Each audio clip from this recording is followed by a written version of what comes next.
गठबंधन में इसको लेकर दिक्कत होगी, मतभेद उभरेंगे, क्योंकि इंडिया गठबंधन जनता दल यूनाइटेड भी है, अखिल वो समाजवादी पार्टी भी है, आरजेडी भी है, और ये वो पार्टियां हैं जो मूलतः महिला आरक्षण बिल के विरोध में खड़ी हुई थी और 1997 में इसीलिए नहीं पास हो पाया था क्योंकि लोगों ने बहुत जबरदस्त विरोध किया था। मुझे नहीं लगता कि कोई विरोध होगा, चूंकि वो आज जिस वजह से एक हुई हैं वो वजह नहीं बदली है, वो है ईडी, सीबीआई और इनकम टैक्स, तो वो वजह वही है। ये बाकी सारी चीजों पे वो समझौते हो जाएंगे। जैसे लोग सोचते थे कि आम आदमी पार्टी और कांग्रेस में नहीं हो सकता, ममता बनर्जी के यहाँ नहीं हो सकता, ये सब कॉम्प्लिकेशंस जितने थे, आप देखिए कोई इशू नहीं बन रहा है कहीं, हर चीज बड़े कूलली अंदर से सेटल हो जा रही है।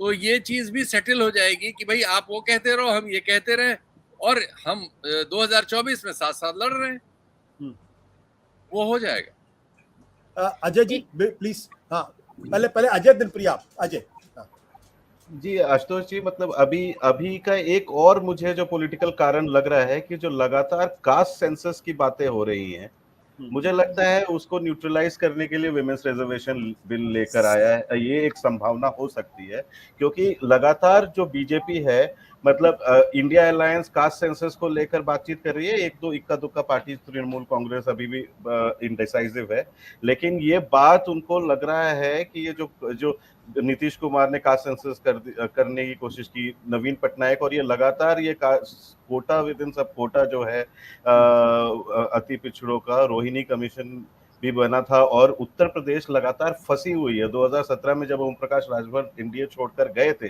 तो उन्होंने वो अति पिछड़ा वाला जो आयोग का जो रिपोर्ट है वो जो कि लीक भी हो गई थी, लेकिन उसको इम्प्लीमेंट करने से मना कर दिया। तो ये हमेशा इसमें फंसे रहते हैं ये। और अभी भी हमने सुप्रीम कोर्ट में देखा कि कैसे मोदी सरकार ने ये उसमें अपने रिस्पांस में ये कहा कि वो कास्ट सेंसस जो है वो सिर्फ सेंटर ही करा सकती है और कोई नहीं करा सकता है, और फिर यू टर्न लेकर ये कहा कि ये गलती से ये सेंटेंस घुस गया था इसीलिए हम उसको विड्रॉ करते हैं। तो उनका कोई डिसीजन जो है कास्ट सेंसस को लेकर नहीं है, और उनको ये संभावना हो गई थी कि आने वाले दिनों में इंडिया अलायंस कास्ट सेंसस को लेकर एक बहुत बड़ा मुद्दा बनानी है, तो उससे अगर डिफ्लेक्ट करना है तो एक विमेंस रिजर्वेशन बिल एक बहुत बड़ा एक वेपन है उनके हाथ में, मुद्दा हो सकता है। हाँ आशुतोष, एक नहीं, अभी विनोद जी ने किसी ने सवाल किया था ना कि वाई नाउ, अभी क्यों कर रहे हैं, ये तो नवंबर में भी आ सकता है। लेकिन एक और चर्चा चल रही है कि नवंबर में शायद वो नवंबर का सेशन ही वो टाल दें, क्योंकि नवंबर के टाइम मध्य प्रदेश वगैरह के चुनाव भी आ रहे हैं, तो शायद वो सेशन पार्लियामेंट सेशन का नहीं हो। एक ये भी चल रही है चर्चा कि इसीलिए अभी कर ले, उनको एक मुद्दा भी मिल जाएगा असेंबली इलेक्शंस में।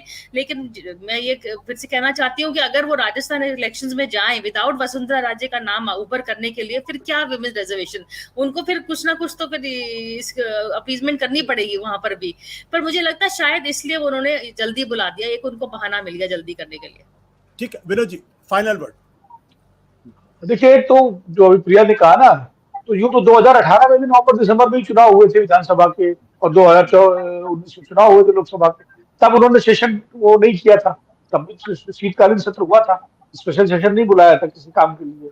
तो वो कोई इतना बड़ा कारण नहीं है, तब भी चुनाव हुए थे और यही परिस्थिति थी जो आज परिस्थिति इस साल होने वाली है। दूसरी बात यह है जो अभी अजय जी ने कहा कि जो कास्ट सेंसस का इशू है उसको डिफरेंट करने के लिए ये हो सकता है।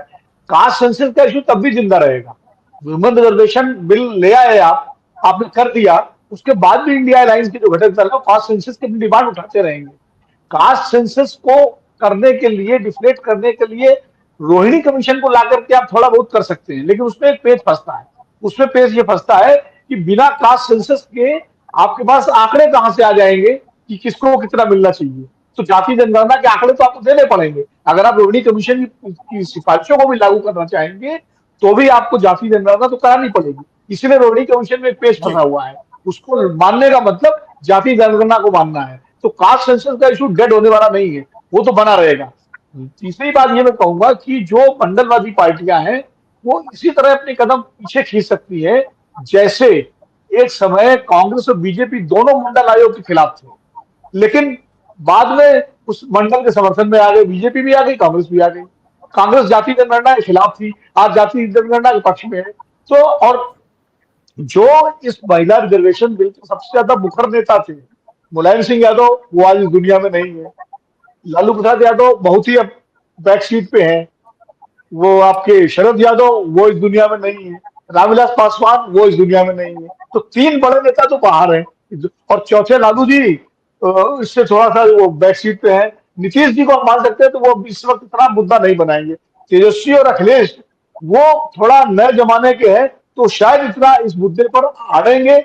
उमर शीतल जी की बात से सहमत हूं, उनके लिए दूसरी परिस्थिति ज्यादा महत्वपूर्ण है एकजुट रहने के लिए। बिल्कुल।